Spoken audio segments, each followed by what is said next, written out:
ಕರುನಾಡಿನ ಸಮಸ್ತ ವೀಕ್ಷಕರಿಗೆ ಕಾಮಧೇನುಲ ಅಕಾಡೆಮಿ ನಮಸ್ತೆ.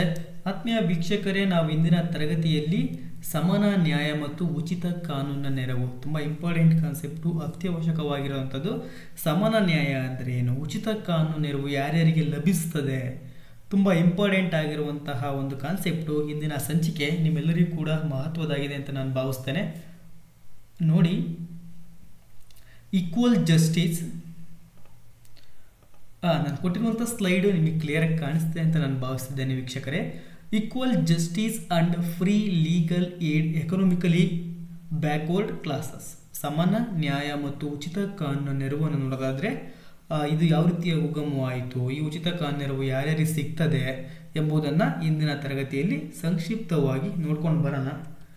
ನೋಡಿ, ಸಮಾನ ನ್ಯಾಯ ಮತ್ತು ಉಚಿತ ಕಾನೂನಿನ ನೆರವು ಎಂಬುದು ಅನುಚ್ಛೇದ 39A ಏನು, ಭಾರತ ಸಂವಿಧಾನದ ಅನುಚ್ಛೇದ 39A, ರಾಜ್ಯ ನಿರ್ದೇಶಕ ತತ್ವದಲ್ಲಿ ಬರುವಂತಹ ಅನುಚ್ಛೇದ 39A ಪ್ರಕಾರ ರಾಜ್ಯವು ಸಮಾನ ಅವಕಾಶದ ಆಧಾರದ ಮೇಲೆ ನ್ಯಾಯವು ಲಭಿಸುವಂತೆ ಕಾನೂನು ವ್ಯವಸ್ಥೆಯನ್ನು ಸುಧಾರಣೆ ತರುವುದು ಮತ್ತು ಅಂತಹ ಉದ್ದೇಶಕ್ಕಾಗಿ ವಿಶೇಷವಾಗಿ ಆರ್ಥಿಕವಾಗಿ ಮತ್ತು ಅಸಮರ್ಥತೆಯಿಂದ ದುರ್ಬಲವಾದ ವ್ಯಕ್ತಿಗಳಿಗೆ ಉಚಿತ ಕಾನೂನಿನ ನೆರವು ನೀಡುವುದರ ಮೂಲಕ ಕಾನೂನು ವ್ಯವಸ್ಥೆಯನ್ನು ಸುಧಾರಣೆ ತರಬೇಕೆಂದು ಹೇಳ್ತದೆ ಮತ್ತು ಉದ್ದೇಶಕ್ಕಾಗಿ ನಿರ್ದೇಶನವನ್ನು ರಾಜ್ಯಕ್ಕೆ ನೀಡ್ತದೆ.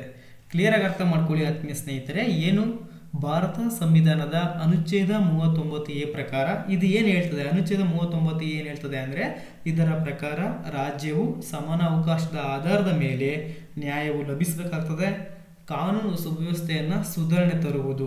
ಅರ್ಥ ಆಗಿದೆ ಅಂತ ನಾನು ಭಾವಿಸ್ತೇನೆ. ಮತ್ತು ಅಂತಹ ಉದ್ದೇಶಕ್ಕಾಗಿ ವಿಶೇಷವಾಗಿ ಯಾರಿಗೆ, ಆರ್ಥಿಕವಾಗಿ ಮತ್ತು ಅಸಮರ್ಥತೆಯಿಂದ ದುರ್ಬಲವಾದಂತಹ ವ್ಯಕ್ತಿಗಳಿಗೆ ಉಚಿತ ಕಾನೂನಿನ ನೆರವನ್ನು ನೀಡುವುದರ ಮೂಲಕ ಕಾನೂನು ವ್ಯವಸ್ಥೆಯನ್ನು ಸುಧಾರಣೆ ತರಬೇಕು ಎಂದು ಹೇಳ್ತದೆ ಈ ಆರ್ಟಿಕಲ್ ಅಂತ ಹೇಳ್ಬಿಟ್ಟು ಆತ್ಮೀಯ ಸ್ನೇಹಿತರೆ. ಮತ್ತು ಉದ್ದೇಶಕ್ಕಾಗಿ ನಿರ್ದೇಶನವನ್ನು ರಾಜ್ಯಕ್ಕೆ ನೀಡ್ತದೆ ಅಂತ ಹೇಳ್ಬಿಟ್ಟು ಸೋದರಿಗಳೇ, ಇಲ್ಲಿ ನೋಡಿ, HM Hosarod versus state of Maharashtra. ಇಲ್ಲಿ ಗಮನಿಸಿ, HM ಹೊಸರೋಡ್ ವಿರುದ್ಧ ಸ್ಟೇಟ್ ಆಫ್ ಮಹಾರಾಷ್ಟ್ರ ಹಾಗೂ ಹುಸೇನ್ ಆರ್ ಖಾಟೂನ್ ವಿರುದ್ಧ ಹೋಮ್ ಸೆಕ್ರೆಟರಿ ಆಫ್ ಬಿಹಾರ. ಈ ಪ್ರಕರಣಗಳಲ್ಲಿ ನ್ಯಾಯಾಲಯವು ಅನುಚ್ಛೇದದ 21ರ ಅಡಿಯಲ್ಲಿ ಎಲ್ಲ ಕೈದಿಗಳು ಉಚಿತ ಕಾನೂನು ಮತ್ತು ತ್ವರಿತ ವಿಚಾರಣೆಯ ಹಕ್ಕನ್ನು ಹೊಂದಿರುತ್ತಾರೆ ಮತ್ತು ನ್ಯಾಯಾಲಯಗಳು ಅಂತಹ ಹಕ್ಕನ್ನು ಜಾರಿಗೊಳಿಸಬಲ್ಲದು ಎಂದು ಹೇಳಿದೆ.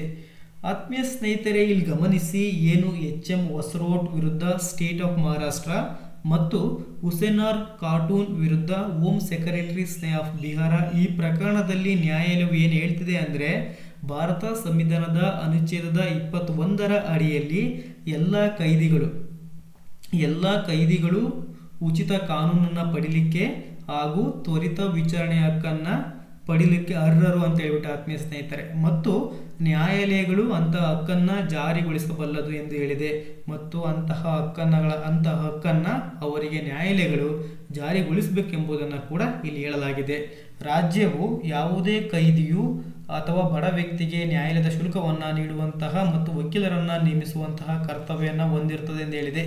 ಇದಲ್ಲದೆ ಈ ಪ್ರಕರಣದಲ್ಲಿ ನ್ಯಾಯಾಲಯವು ಏನು ಹೇಳ್ತಿದೆ ಅಂದರೆ, ಅನುಚ್ಛೇದ 21ರ ಅಡಿಯಲ್ಲಿ ರಾಜ್ಯವು ಯಾವುದೇ ಕೈದಿ ಇರಬಹುದು ಅಥವಾ ಬಡ ವ್ಯಕ್ತಿಗಳಿಗೆ ಸಂಬಂಧಿಸಿದಂತೆ ನ್ಯಾಯಾಲಯದ ಶುಲ್ಕವನ್ನು ಭರಿಸಲಿಕ್ಕಾಗದೇ ಇದ್ದರೆ ಅಂಥ ವ್ಯಕ್ತಿಗಳು ಅಥವಾ ಅಂಥ ವ್ಯಕ್ತಿಗಳು ವಕೀಲರನ್ನು ನೇಮಿಸುವಂತಹ ಪರಿಸ್ಥಿತಿಯಲ್ಲಿ ಇಲ್ಲದೇ ಇದ್ದರೆ ಅಂತಹ ಸಂದರ್ಭಗಳಲ್ಲಿ ಅಂತಹ ವ್ಯಕ್ತಿಗಳಿಗೆ ಮತ್ತು ಅಂತಹ ಕೈದಿಗಳಿಗೆ ರಾಜ್ಯವು ವಕೀಲರನ್ನು ನೇಮಿಸುವಂತಹ ಕರ್ತವ್ಯವನ್ನು ಹೊಂದಿರ್ತದೆ ಅಂತ ಹೇಳಿದೆ. ಕ್ಲಿಯರಾಗಿ ಅರ್ಥ ಆಗಿದೆ ಅಂತ ನಾನು ಭಾವಿಸ್ತೇನೆ ಈ ಕೇಸ್ಲ. ಮುಂದುವರೆದು ಗಮನಿಸಿ, ಸೆಂಟರ್ ಆಫ್ ಲೀಗಲ್ ರಿಸರ್ಚ್ ವಿರುದ್ಧ ಸ್ಟೇಟ್ ಆಫ್ ಕೇರಳ. ಆತ್ಮೀಯ ಸ್ನೇಹಿತರೆ, ಈ ಪ್ರಕರಣದಲ್ಲಿ ಏನು ಹೇಳ್ತಾರೆ ಅಂದರೆ, ನ್ಯಾಯಾಲಯವು ಅನುಚ್ಛೇದ 39ರ ಅಡಿಯಲ್ಲಿನ ಉದ್ದೇಶಗಳ ಜಾರಿಗಾಗಿ ರಾಜ್ಯವು ಇತರೆ ಸ್ವ ಇಚ್ಛಾ ಸಂಸ್ಥೆಗಳು ಅಥವಾ ಸಾಮಾಜಿಕ ಸಂಸ್ಥೆಗಳನ್ನು ಉಚಿತ ಕಾನೂನು ಕಾರ್ಯಕ್ರಮಗಳನ್ನು ಯಶಸ್ವಿಗೊಳಿಸಲು ಭಾಗವಹಿಸುವಂತೆ ಪ್ರೋತ್ಸಾಹಿಸಬೇಕೆಂದು ಅಭಿಪ್ರಾಯಪಟ್ಟಿದೆ. ಕ್ಲಿಯರಾಗಿ ಅರ್ಥ ಮಾಡ್ಕೊಳ್ಳಿ. ಸೆಂಟರ್ ಆಫ್ ಲೀಗಲ್ ರಿಸರ್ಚ್ ವಿರುದ್ಧ ಸ್ಟೇಟ್ ಆಫ್ ಕೇರಳ ಈ ಪ್ರಕರಣದಲ್ಲಿ ಏನು ಹೇಳ್ತಾ ನ್ಯಾಯಾಲಯ ಅಂದರೆ, ಅನುಚ್ಛೇದ 30ರ ಅಡಿಯಲ್ಲಿ ಇರುವಂತಹ ಉದ್ದೇಶಗಳ ಜಾರಿಗಾಗಿ ರಾಜ್ಯವು ಇತರೆ ಸ್ವ-ಇಚ್ಛೆ ಸಂಸ್ಥೆಗಳು, ರಾಜ್ಯಕ್ಕೆ ಸಂಬಂಧಪಟ್ಟಂತೆ ಇತರೆ ಸ್ವ-ಇಚ್ಛೆ ಸಂಸ್ಥೆಗಳು ಯಾವುದು ಸಂಸ್ಥೆಗಳ ಜೊತೆಗೆ ಅಥವಾ ಸಾಮಾಜಿಕ ಸಂಸ್ಥೆಗಳನ್ನು ಉಚಿತ ಕಾನೂನು ಕಾರ್ಯಕ್ರಮಗಳನ್ನು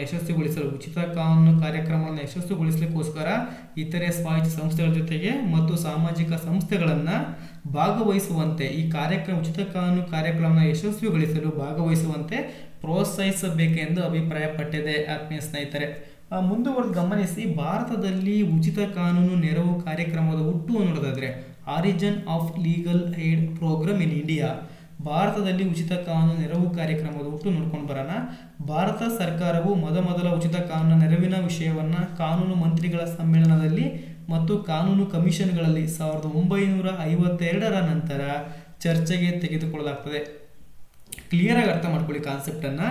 ಭಾರತದಲ್ಲಿ ಉಚಿತ ಕಾನೂನು ನೆರವು ಕಾರ್ಯಕ್ರಮದ ಹುಟ್ಟು ನೋಡೋದಾದ್ರೆ ಅಥವಾ ಐತಿಹಾಸಿಕ ಹಿನ್ನೆಲೆಯನ್ನು ತಿಳ್ಕೊಂಡು ಬರೋದಾದ್ರೆ ಭಾರತ ಸರ್ಕಾರವು ಏನು ಮೊದಲ ಉಚಿತ ಕಾನೂನು ನೆರವಿನ ವಿಷಯವನ್ನ ಕಾನೂನು ಮಂತ್ರಿಗಳ ಸಮ್ಮೇಳನದಲ್ಲಿ ಮತ್ತು ಕಾನೂನು ಕಮಿಷನ್ಗಳಲ್ಲಿ 1952ರ ನಂತರ ಚರ್ಚೆಗೆ ತೆಗೆದುಕೊಳ್ಳಲಾಗ್ತದೆ. ಆತ್ಮೀಯ ಸ್ನೇಹಿತರೆ, ನಂತರ 1960ರ ಉಚಿತ ಕಾನೂನು ನೆರವಿನ ಕಾರ್ಯಕ್ರಮದ ನೀತಿಗೆ ಕೆಲವೊಂದು ಸಲಹಾ ನಿಯಮಗಳನ್ನು ರಚಿಸಲಾಗ್ತದೆ.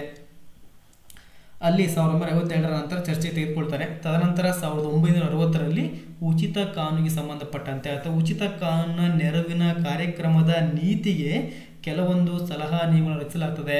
ತದನಂತರ 1980ರ ನಂತರ ರಾಷ್ಟ್ರೀಯ ಮಟ್ಟದಲ್ಲಿ ಜಸ್ಟಿಸ್ PN ಭಗವತಿ, ಕ್ಲಿಯರ್ ಆಗಿ ಅರ್ಥ ಮಾಡ್ಕೊಳ್ಳಿ, 1980ರ ನಂತರ ರಾಷ್ಟ್ರೀಯ ಮಟ್ಟದಲ್ಲಿ ಜಸ್ಟಿಸ್ PN ಭಗವತಿ ನ್ಯಾಯಾಧೀಶರಾದ PN ಭಗವತಿ ಅವರು ಚೇರ್ಮನ್ ಅಡಿಯಲ್ಲಿ ರಾಷ್ಟ್ರದಾದ್ಯಂತ ಉಚಿತ ಕಾನೂನು ಕಾರ್ಯಕ್ರಮಗಳನ್ನು ಹಮ್ಮಿಕೊಳ್ಳುವುದು ರಾಷ್ಟ್ರೀಯ ಮಟ್ಟದ ಕಮಿಟಿಯನ್ನು ನೇಮಿಸಲಾಗ್ತದೆ. ಕ್ಲಿಯರ್ ಆಗಿ ಅರ್ಥ ಮಾಡ್ಕೊಳ್ಳಿ. ಇವರು 1980ರ ನಂತರ ರಾಷ್ಟ್ರೀಯ ಮಟ್ಟದಲ್ಲಿ ಜಸ್ಟಿಸ್ PN ಭಗವತಿ ಅವರು ಚೇರ್ಮನ್ ಅವರ ಅಡಿಯಲ್ಲಿ ರಾಷ್ಟ್ರದಾದ್ಯಂತ ಉಚಿತ ಕಾನೂನು ಕಾರ್ಯಕ್ರಮಗಳನ್ನು ಹಮ್ಮಿಕೊಳ್ಳುವುದು ರಾಷ್ಟ್ರೀಯ ಮಟ್ಟದ ಕಮಿಟಿಯನ್ನು ನೇಮಿಸಲಾಗ್ತದೆ ಅಂತ ಹೇಳ್ಬಿಟ್ಟು, ತದನಂತರ ಈ ಕಮಿಟಿಯನ್ನು ಏನಂತ ಕರೀತಾರೆ ಅಂದರೆ ಕಾನೂನು ನೆರವು ಕಾರ್ಯಕ್ರಮವನ್ನು ಜಾರಿಗೊಳಿಸುವುದಕ್ಕಾಗಿರುವಂತಹ ಕಮಿಟಿ. ಈ ಕಮಿಟಿ ಬಂದ್ಬಿಟ್ಟು ಕಾನೂನು ನೆರವು ಕಾರ್ಯಕ್ರಮವನ್ನು ಜಾರಿಗೊಳಿಸೋದಕ್ಕಾಗಿರುವಂತಹ ಕಮಿಟಿ ಆಗಿದೆ. Committee for implementing legal aid scheme ಅಂತ ಹೇಳ್ಬಿಟ್ಟು ಆತ್ಮೀಯ ಸ್ನೇಹಿತರೆ ಇದನ್ನು ಕರೆಯಲಾಗ್ತದೆ ಹಂಗಂತ ಹೇಳ್ಬಿಟ್ಟು. ತದನಂತರ 1987ರಲ್ಲಿ ಕಾನೂನು ಸೇವೆಗಳ ಪ್ರಾಧಿಕಾರಗಳ ಕಾಯ್ದೆ ಲೀಗಲ್ ಸರ್ವಿಸಸ್ ಅಥಾರಿಟಿ ಆಕ್ಟ್ ಅನ್ನು ಕಾನೂನುಬದ್ಧವಾಗಿ ಇಡೀ ರಾಷ್ಟ್ರಕ್ಕೆಲ್ಲ ಏಕರೂಪವಾಗಿ ಜಾರಿಗೊಳಿಸಲಾಗ್ತದೆ. ಕ್ಲಿಯರ್ ಆಗಿ ಅರ್ಥ ಮಾಡ್ಕೊಳ್ಳಿ. ಫ್ರೀ ಲೀಗಲ್ ಕಾನೂನು ಸೇವೆಗಳ ಪ್ರಾಧಿಕಾರಗಳ ಕಾಯ್ದೆ ತುಂಬಾ ಇಂಪಾರ್ಟೆಂಟ್ ಕಾನ್ಸೆಪ್ಟ್. 1987ರಲ್ಲಿ ಕಾನೂನು ಸೇವೆಗಳ ಪ್ರಾಧಿಕಾರಗಳ ಕಾಯ್ದೆ ಅಥವಾ ಲೀಗಲ್ ಸರ್ವಿಸಸ್ ಅಥಾರಿಟೀಸ್ ಆಕ್ಟ್ ಅನ್ನು ಕಾನೂನುಬದ್ಧವಾಗಿ ಇಡೀ ರಾಷ್ಟ್ರಕ್ಕೆಲ್ಲ ಅನೇಕ ರೂಪವಾಗಿ ಜಾರಿಗೊಳಿಸಲಾಗ್ತದೆ. ಈ ಕಾಯ್ದೆಯನ್ನು ನವೆಂಬರ್ ನಂತರ ಕೆಲವೊಂದು ತಿದ್ದುಪಡಿಗಳೊಂದಿಗೆ ಜಾರಿಗೊಳಿಸಲಾಗುತ್ತದೆ. ಜಸ್ಟಿಸ್ RN ಮಿಶ್ರಾ ಅವರವರು ನಂತರ ಇವರು ಸರ್ವೋಚ್ಚ ನ್ಯಾಯಾಲಯದ ಮುಖ್ಯ ನ್ಯಾಯಮೂರ್ತಿಗಳಾಗಿ ಅತ್ಯಂತ ಪರಿಣಾಮಕಾರಿ ಪಾತ್ರವನ್ನು ಈ ಕಾಯ್ದೆಗೆ ಜಾರಿಗೊಳಿಸುವಲ್ಲಿ ಪಾತ್ರ ವಹಿಸಿದ್ದಾರೆ. ಆತ್ಮೀಯ ಸ್ನೇಹಿತರೆ, ತದನಂತರ ಏನು ಲೀಗಲ್ ಸರ್ವಿಸ್ ಅಥಾರಿಟೀಸ್ ಆಕ್ಟ್ ಅನ್ನು ಜಾರಿಗೊಳಿಸ್ತಾರೆ, ಕಾನೂನುಬದ್ಧವಾಗಿ ಜಾರಿಗೊಳಿಸಿದ ನಂತರ ಈ ಕಾಯ್ದೆಯು ಪರಿಣಾಮಕಾರಿಯಾಗಿ ಜಾರಿಗೆ ಬರಬೇಕನ್ನೋ ಸಂದರ್ಭದಲ್ಲಿ RN ಮಿಶ್ರಾ ಅವರು ಅವರದೇ ಆದಂತಹ ರೀತಿಯಲ್ಲಿ ಅತ್ಯಂತ ಪರಿಣಾಮಕಾರಿ ಪಾತ್ರವನ್ನು ವಹಿಸಿದ್ದಾರೆ ಅಂತ ಹೇಳ್ಬಿಟ್ಟು ಆತ್ಮೀಯ ಸ್ನೇಹಿತರೆ ಮುಂದುವರೆದು ಗಮನಿಸಿ. ಕಾನೂನು ಸೇವೆಗಳ ಪ್ರಾಧಿಕಾರಗಳ ಕಾಯ್ದೆ 1987. ಕಾನೂನು ಸೇವೆಗಳ ಪ್ರಾಧಿಕಾರಗಳ ಕಾಯ್ದೆ 1987ರ ಅಡಿಯಲ್ಲಿ ಕೆಲವೊಂದು ಹಿಂದುಳಿದ ವರ್ಗಗಳಿಗೆ, ಬಡ ಜನತೆಗೆ ಮತ್ತು ಲೋಕ ಅದಾಲತ್ಗಳನ್ನು ರಚಿಸುವಲ್ಲಿ ಹಾಗೂ ಉಚಿತ ಕಾನೂನು ನೆರವು ನೀಡುವಲ್ಲಿ ಒಂದು ಚೌಕಟ್ಟನ್ನು ಈ ಕಾಯ್ದೆ ನೀಡುತ್ತದೆ. ಕ್ಲಿಯರ್ ಆಗಿ ಅರ್ಥ ಮಾಡ್ಕೊಳ್ಳಿ ಆತ್ಮೀಯ ಸ್ನೇಹಿತರೆ. ಏನು ಕಾನೂನು ಸೇವೆಗಳ ಪ್ರಾಧಿಕಾರಗಳ ಕಾಯ್ದೆ 1987 ಅಥವಾ ಲೀಗಲ್ ಸರ್ವಿಸಸ್ ಅಥಾರಿಟೀಸ್ ಆಕ್ಟ್ 1987. ಈ ಕಾಯ್ದೆ ಏನನ್ನ ಹೇಳ್ತಿದೆ ಅಂದರೆ ಕೆಲವೊಂದು ಹಿಂದುಳಿದ ವರ್ಗಗಳಿಗೆ ಸಂಬಂಧಪಟ್ಟಂತೆ ಇರಬಹುದು, ಬಡ ಜನತೆಗೆ ಸಂಬಂಧಪಟ್ಟಂತೆ ಮತ್ತು ಲೋಕ ಅದಾಲತ್ಗಳನ್ನು ರಚಿಸುವಲ್ಲಿ ಹಾಗೂ ಉಚಿತ ಕಾನೂನು ನೆರವು ನೀಡುವಲ್ಲಿ ಒಂದು ಚೌಕಟ್ಟನ್ನು ಈ ಕಾಯ್ದೆ ನೀಡುತ್ತದೆ. ಆತ್ಮೀಯ ಸ್ನೇಹಿತರೆ, ಈ ಕಾಯ್ದೆ ಅಡಿಯಲ್ಲಿ ಲೋಕ ಅದಾಲತನ್ನು ಕಾನೂನುಬದ್ಧವಾಗಿ ರಚಿಸುತ್ತದೆ. ಕ್ಲಿಯರ್ ಆಗಿ ಅರ್ಥ ಮಾಡ್ಕೊಳ್ಳಿ. ಲೋಕ ಅದಾಲತ್ ಎಂಬುದನ್ನು 1987ರ ಕಾನೂನುಗಳ ಸೇವೆಗಳ ಪ್ರಾಧಿಕಾರ ಕಾಯ್ದೆಯು ಆ ಲೋಕ ಅದಾಲತ್ ಎಂಬುದನ್ನು ಒಂದು ಪ್ರಾಧಿಕಾರವನ್ನು ಕಾನೂನುಬದ್ಧವಾಗಿ ರಚಿಸುತ್ತದೆ ಮತ್ತು ಇಂತಹ ಲೋಕ ಅದಾಲತ್ಗಳನ್ನು ರಾಜ್ಯ ಮತ್ತು ಕೇಂದ್ರ ರಾಷ್ಟ್ರ ಕ್ಷೇತ್ರಗಳ ಆಡಳಿತ ಪ್ರದೇಶಗಳಲ್ಲಿಯೂ ಸಹ ಜಾರಿಗೆ ಬರುವಂತೆ ಉಪಬಂಧಗಳನ್ನು ಕಲ್ಪಿಸಲಾಗುತ್ತದೆ. ಈ ಕಾಯ್ದೆ ಅಡಿಯಲ್ಲಿ ಕಾನೂನು ನೆರವನ್ನು ಪಡೆಯಲು ಕಲಂ 12ರ ಅಡಿಯಲ್ಲಿ ಈ ಕೆಳಗಿನ ಅರ್ಹತೆಗಳನ್ನು ನಿಗದಿಪಡಿಸಲಾಗಿದೆ. ಆತ್ಮೀಯ ಸ್ನೇಹಿತರೆ, ಕ್ಲಿಯರ್ ಅರ್ಥ ಮಾಡ್ಕೊಳ್ಳಿ. ಈ ಕಾಯ್ದೆ ಅಡಿಯಲ್ಲಿ ಉಚಿತ ಕಾನೂನಿನ ನೆರವನ್ನು ಪಡೆಯಲು ಕಲಂ 12ರ ಅಡಿಯಲ್ಲಿ, ಈ ಕಾಯ್ದೆಯ ಕಲಂ 12ರ ಅಡಿಯಲ್ಲಿ ಈ ಕೆಳಗಿನ ಅರ್ಹತೆಗಳನ್ನು ನಿಗದಿಪಡಿಸಲಾಗಿದೆ. ಅವು ಯಾವುವು ಅಂತ ನೋಡ್ಕೊಂಡು ಬರೋಣ, ಗಮನಿಸಿ. ಅವುಗಳೆಂದರೆ, ಯಾವುದೇ ವ್ಯಕ್ತಿಯು ಈ ಕೆಳಗಿನ ಯಾವುದೇ ಒಂದು ಪ್ರವರ್ಗದಲ್ಲಿ ಒಳಪಡಬೇಕಾಗ್ತದೆ. ಉಚಿತ ಕಾನೂನಿನ ನೆರವನ್ನು ಪಡಿಬೇಕಾದ್ರೆ ಕಾನೂನು ಸೇವೆಗಳ ಪ್ರಾಧಿಕಾರ ಕಾಯ್ದೆ 1987ರ ಕಲಂ 12ರಲ್ಲಿ ನಿಗದಿಪಡಿಸಲಾಗುತ್ತದೆ. ಆತ್ಮೀಯ ಸ್ನೇಹಿತರೆ, ಫಸ್ಟ್ ಒನ್ ನೋಡಿ, ಪರಿಶಿಷ್ಟ ಜಾತಿ ಅಥವಾ ಪರಿಶಿಷ್ಟ ವರ್ಗದ ಸದಸ್ಯರಿಗೆ ಕಾನೂನು ನೆರವು ಮತ್ತು ಉಚಿತ ಕಾನೂನು ಪಡೆದುಕೊಳ್ಳಬಹುದಾಗಿದೆ.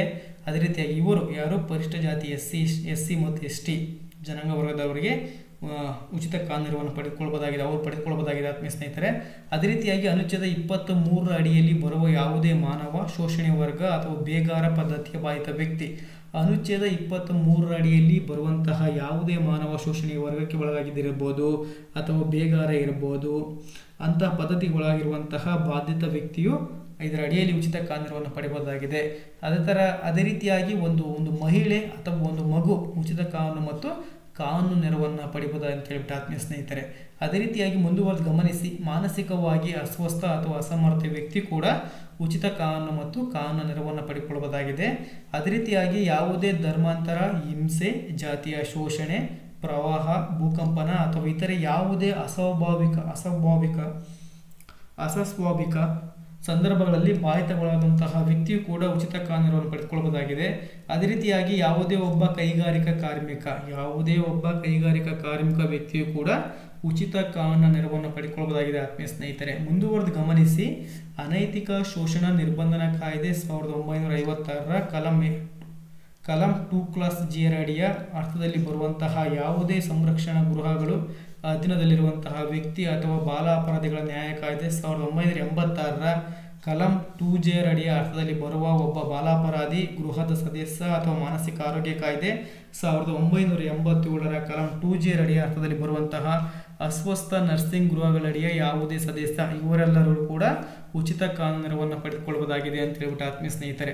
ಅದೇ ರೀತಿಯಾಗಿ 8ನೇದು ಗಮನಿಸಿ, ಸರ್ವೋಚ್ಚ ನ್ಯಾಯಾಲಯದ ಮುಂದಿನ ಪ್ರಕರಣಗಳನ್ನು ಹೊರತುಪಡಿಸಿ ರಾಜ್ಯವು 9,000ಕ್ಕಿಂತ ಕಡಿಮೆ ವಾರ್ಷಿಕ ಆದಾಯವಿರುವ ಯಾವುದೇ ವ್ಯಕ್ತಿ, ಇದಲ್ಲದೆ ಸರ್ವೋಚ್ಚ ನ್ಯಾಯಾಲಯದ ಮುಂದಿನ ಪ್ರಕರಣಗಳನ್ನು ಹೊರತುಪಡಿಸಿ ರಾಜ್ಯವು 9,000ಕ್ಕಿಂತ ಕಡಿಮೆ ವಾರ್ಷಿಕ ಆದಾಯವಿರುವಂತಹ ಯಾವುದೇ ವ್ಯಕ್ತಿ, ನಿಮ್ಮ ಇನ್ಕಮ್ ಸರ್ಟಿಫಿಕೇಟಲ್ಲಿ 9,000ಕ್ಕಿಂತ ಕಡಿಮೆ ಆದಾಯವಿರುವಂತಹ ಯಾವುದೇ ವ್ಯಕ್ತಿ ಅಥವಾ ರಾಜ್ಯದ ಈ ವಿಷಯಕ್ಕೆ ಸಂಬಂಧಪಟ್ಟಂತೆ ನಿಗದಿಪಡಿಸುವ ಯಾವುದೇ ವಾರ್ಷಿಕ ಮೊತ್ತದ ವ್ಯಕ್ತಿ ಮತ್ತು ಸರ್ವೋಚ್ಚ ನ್ಯಾಯಾಲಯದ ಮುಂದಿನ ಪ್ರಕರಣಗಳಿಗಾಗಿ ವಾರ್ಷಿಕ ಆದಾಯ 12,000 ಬರುವ ಯಾವುದೇ ವ್ಯಕ್ತಿ ಅಥವಾ ಕೇಂದ್ರ ಸರ್ಕಾರವು ಈ ವಿಷಯಕ್ಕೆ ಸಂಬಂಧಿಸಿದಂತೆ ನಿಗದಿಪಡಿಸುವುದು ಯಾವುದೇ ವಾರ್ಷಿಕ ಮೊತ್ತದ ವ್ಯಕ್ತಿ, ಅವರೆಲ್ಲರೂ ಕೂಡ ಉಚಿತ ಕಾನೂನನ್ನು ಪಡೆದುಕೊಳ್ಳಬಹುದಾಗಿದೆ ಅಂತ ಹೇಳ್ಬಿಟ್ಟು ಆತ್ಮೀಯ ಸ್ನೇಹಿತರೆ.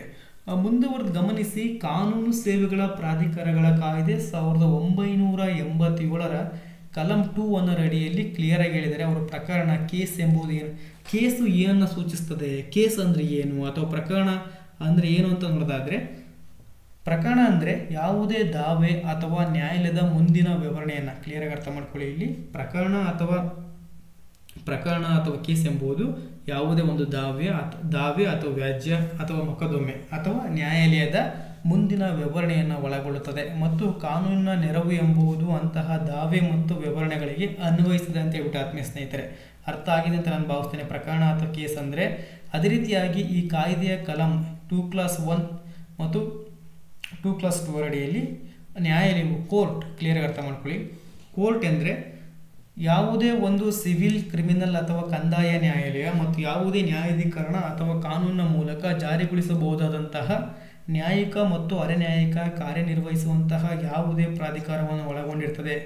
ಈ ಕಾಯ್ದೆ ಅಡಿಯಲ್ಲಿ ಕೋರ್ಟ್ ಎಂಬುದು ಒಂದು ಸಿವಿಲ್ ಇರಬಹುದು, ಒಂದು ಕ್ರಿಮಿನಲ್ ಇರಬಹುದು ಅಥವಾ ಕಂದಾಯ ನ್ಯಾಯಾಲಯ ಮತ್ತು ಯಾವುದೇ ನ್ಯಾಯಾಧೀಕರಣ ಅಥವಾ ಕಾನೂನಿನ ಮೂಲಕ ಜಾರಿಗೊಳಿಸಬಹುದಾದಂತಹ ನ್ಯಾಯಿಕ ಮತ್ತು ಅರೆ ನ್ಯಾಯಿಕ ಕಾರ್ಯನಿರ್ವಹಿಸುವಂತಹ ಯಾವುದೇ ಪ್ರಾಧಿಕಾರವನ್ನು ಈ ಕಾಯ್ದೆ ಅಡಿಯಲ್ಲಿ ನ್ಯಾಯಾಲಯ ಎಂಬುದು ಒಳಗೊಂಡಿರ್ತದೆ ಅಂತ ಹೇಳ್ಬಿಟ್ಟು ಆತ್ಮೀಯ ಸ್ನೇಹಿತರೆ. ಅದೇ ರೀತಿಯಾಗಿ ಈ ಕಾಯ್ದೆ ಕಲಂ 2(1)(a) ಅಡಿಯಲ್ಲಿ ಕಾನೂನು ಸೇವೆ, ಲೀಗಲ್ ಸರ್ವಿಸ್ ಅನ್ನು ನೋಡೋದಾದರೆ ಎಂಬುದು ಯಾವುದೇ ಪ್ರಕರಣ ಅಥವಾ ಯಾವುದೇ ನ್ಯಾಯಾಲಯ ಅಥವಾ ನ್ಯಾಯಾಧೀಕರಣ ಅಥವಾ ಇತರೆ ಪ್ರಾಧಿಕಾರಗಳ ಮುಂದೆ ಬರುವ ಯಾವುದೇ ಕಾನೂನಿಗೆ ಸಂಬಂಧಪಟ್ಟಂತಹ ಸಲಹೆ ಅಥವಾ ಕಾನೂನಿನ ಸೇವೆ ಆಗಿರ್ತದೆ. ಕ್ಲಿಯರಾಗಿ ಅರ್ಥ ಮಾಡ್ಕೊಳ್ಳಿ, ಕೋರ್ಟ್ ಅಂದರೆ ಏನು, ಪ್ರಕರಣ ಅಂದರೆ ಏನು, ಲೀಗಲ್ ಸರ್ವಿಸಸ್ ಅಂದರೆ ಏನು ಅಂತ ತಿಳಿಸ್ಕೊಟ್ಟಿದ್ದೇನೆ. ನಿಮಗೆ ಅರ್ಥ ಆಗಿದೆ ಅಂತ ನಾನು ಭಾವಿಸ್ತೇನೆ ಆತ್ಮೀಯ ಸ್ನೇಹಿತರೆ. ನಾವು ಹಿಂದಿನ ತರಗತಿಯಲ್ಲಿ ಸಮಾನ ನ್ಯಾಯ ಮತ್ತು ಉಚಿತ ಕಾನೂನು ನೆರವನ್ನು ಯಾವ ರೀತಿ ಪಡ್ಕೋಬೇಕು, ಉಚಿತ ಕಾನೂನು ನೆರವು ಯಾರಿಗೆ ಲಭಿಸ್ತದೆ, ಏನು ಅರ್ಹತೆಗಳಿದ್ದಾವೆ ಅಥವಾ ಮಾನದಂಡಗಳು ಏನು ಇರಬೇಕು ಉಚಿತ ಕಾನೂನು ನೆರವನ್ನು ಪಡೆದುಕೊಳ್ಳಿಕ್ಕೆ, ಉಚಿತ ಕಾನೂನು ನೆರವು ಎಂಬುದು ಯಾವ ರೀತಿಯ ಉಗಮವಾಯಿತು, ಸಂವಿಧಾನದ ಯಾವ ಅನುಚ್ಛೇದದಲ್ಲಿ ಅದನ್ನು ವ್ಯಕ್ತಪಡಿಸಲಾಗಿದೆ ಎಂಬುದನ್ನು ಸಂಪೂರ್ಣವಾಗಿ ಇಂದಿನ ತರಗತಿಯಲ್ಲಿ ನಿಮ್ಮೆಲ್ಲರಿಗೂ ಕೂಡ ತಿಳಿಸಿದ್ದೇನೆ ಅಂತ ನಾನು ಭಾವಿಸ್ತೇನೆ. ಆತ್ಮೀಯ ಸ್ನೇಹಿತರೆ, ಈಗಾಗಲೇ ಕಾಮಧೇನು ಲಾ ಅಕಾಡೆಮಿಯಲ್ಲಿ 3 ವರ್ಷದ ಕಾನೂನು ವಿದ್ಯಾರ್ಥಿಗಳಿಗೆ ಸಂಬಂಧಪಟ್ಟಂತೆ ಎಲ್ಲ ಸೆಮಿಸ್ಟರ್ಗಳು ಲಭ್ಯವಿದ್ದು, ನೀವು ಯಾವುದೇ ಸೆಮಿಸ್ಟರ್ಗಳಿಗೆ ಕೋಚಿಂಗ್ ತಗೊಂಡು ನಿಮ್ಮ ಕೋಚಿಂಗ್ ತಗೋಬೋದಾಗಿದೆ. ಅದೇ ರೀತಿಯಾಗಿ ಯಾವುದೇ ಬ್ಯಾಕ್ಲಾಗ್ ಸಬ್ಜೆಕ್ಟ್ಗಳಿದ್ದರೂ ಕೂಡ ಕನ್ನಡ ಮತ್ತು ಇಂಗ್ಲೀಷ್ ಮಾಧ್ಯಮದಲ್ಲಿ ಕಲ್ಪಿಸಲಾಗಿದೆ. ನೀವು ಯಾವುದೇ ಸಬ್ಜೆಕ್ಟನ್ನು ತೆಗೆದುಕೊಂಡು ಕೂಡ ಎಕ್ಸಾಮನ್ನು ಪಾಸ್ ಮಾಡ್ಬೋದು ಈಸಿ ವೇಲೆ ಅಂತ ಹೇಳಲಿಕ್ಕೆ ಇಚ್ಛಿಸ್ತೀವಿ. ಆತ್ಮೀಯ ಸ್ನೇಹಿತರೆ, ಎಲ್ಲರಿಗೂ ಶುಭವಾಗಲಿ. ಸಿರಿಗನ್ನಡಂ ಗೆಲ್ಲಿಗೆ, ಸಿರಿಗನ್ನಡಂ ಬಾಳಿಗೆ.